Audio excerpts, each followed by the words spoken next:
it's important that young people know what our experiences are. They need to know our history, and they need to know the context of that history so that, one, they can continue to progress, and two, they don't have to reinvent the wheel on some issues, and three, they can safeguard the progress that we've made.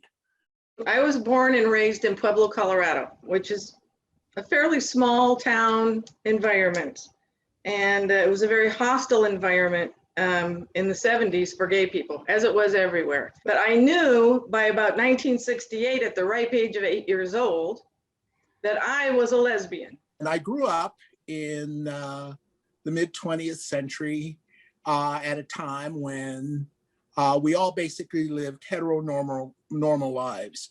And so I followed the heteronormative path of dating the time I went off to university.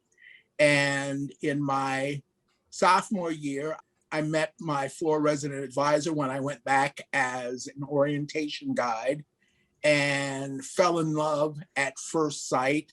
And then I knew exactly what I was at that time. I came out to my family in 2017 when I had my first serious relationship with a partner. I'm the first person in my family to speak English as a first language. I am also the first person in my family to move away.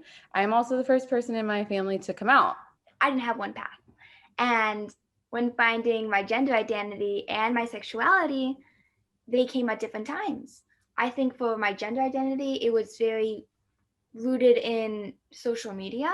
I saw other people expressing themselves, and I saw that as different, and I saw that as like, hey, I feel like that too. When I was like 7, I kind of saw Miles, that was when Miles first came out, that like, oh, this label kind of like describes how I'm feeling. I was lucky enough to be born to a set of accepting parents, and I never had a formal coming out. My parents always knew me, and they accepted me for what I was and for whom I related to, and it wasn't a question. By far, the majority of members of the LGBT community are estranged from their families of origin and their communities of origin. And that's where our community value of community of choice and family of choice comes from, because we have to be to each other what the world has not been to us. I can tell you what the safe spaces look like. I graduated from high school in 1976. And what I learned early on was that there were gay bars. They were in dark corners of the city, man. You had to have a secret knock, and they slid a door, and you go in and ba-boom, ba. I don't necessarily know that I have a place with 4 walls that I would call a safe place, but I would say that I have people, like it's family and friends a lot of time. And when people can be that home for you, it's really comforting because you know that wherever you go, you have that. It's like also funny to think of, Cindy, you mentioned like gay bars. I'm like, heck yeah, like I still go to the gay bars. When you genuinely like meet folks like that you come across and like just vibe with and can follow up on Instagram, and that has definitely been a perk of social media. Those of us in my generation, when we were born, homosexuality was uniformly against the law. Across the United States, you could be arrested from our social gathering places, from gay bars, you could be put in prison. In terms of schools, they could still throw you out of school if they found out you were a lesbian. Schools for us are a little different now.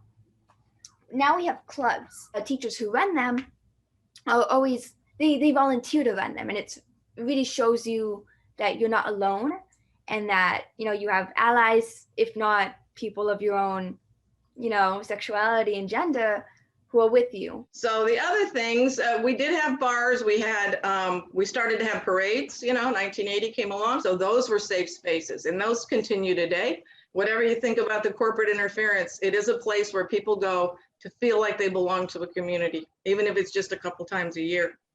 People have to know the route that has been taken to our civil rights, because if they don't, they can easily be lost. And when we think of things like pride, remember that the pride parades, pride demonstrations started out as political demonstrations. We were fighting for our rights. Pride Month, just seeing the older generation there with us, knowing that there's people before me who, one, had it so much worse, and two, got through it and is here to tell the tale. It's so inspiring and it gives me so much hope. Well, I'm thinking that the one thing that Miles has that I didn't have and still don't fully have are the words. You're growing up with a complete different lexicon than Donald and I did. Right. And part of the reason that that old people are so binary is because that's all we had to see. Even when we got to the gay stuff, you were either gay or lesbian. If you were bisexual, well, you just couldn't make your mind up. They got no respect.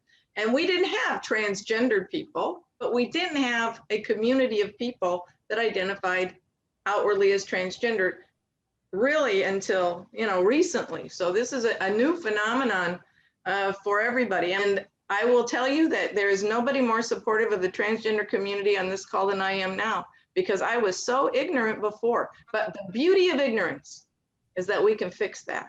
And I'm so appreciative of the younger generation for giving us an opportunity to be part of their future. Because when I look at you youngsters, I know there's no future ahead of you. What I do know for a fact is that there's a future inside of you. We're not the first generation to think. We're not the first generation to move. We're not the first generation to riot. That's entirely sure. Thinking about how things, when contextualized, are still so deeply relevant and still so recent. And I'm like, one of our greatest educational tools is learning from the generations prior. I'm very glad that this generation is so touchy. We're snowflakes. I think that's really good because we're not losing that fight against such closed-mindedness. We're social justice warriors. We're the same folk. We're just differentiated by age and generation, but we're the same folk fighting the same battle. We have the same interest. And what we cannot allow ourselves to be denied is our connection. You are as much my children and grandchildren as are my children and grandchildren in my family of origin. That's what we are. And just as in families of origins, it is normal for people to want what is better for their children and their grandchildren. Those of us who are older LGBT people want what is better for you.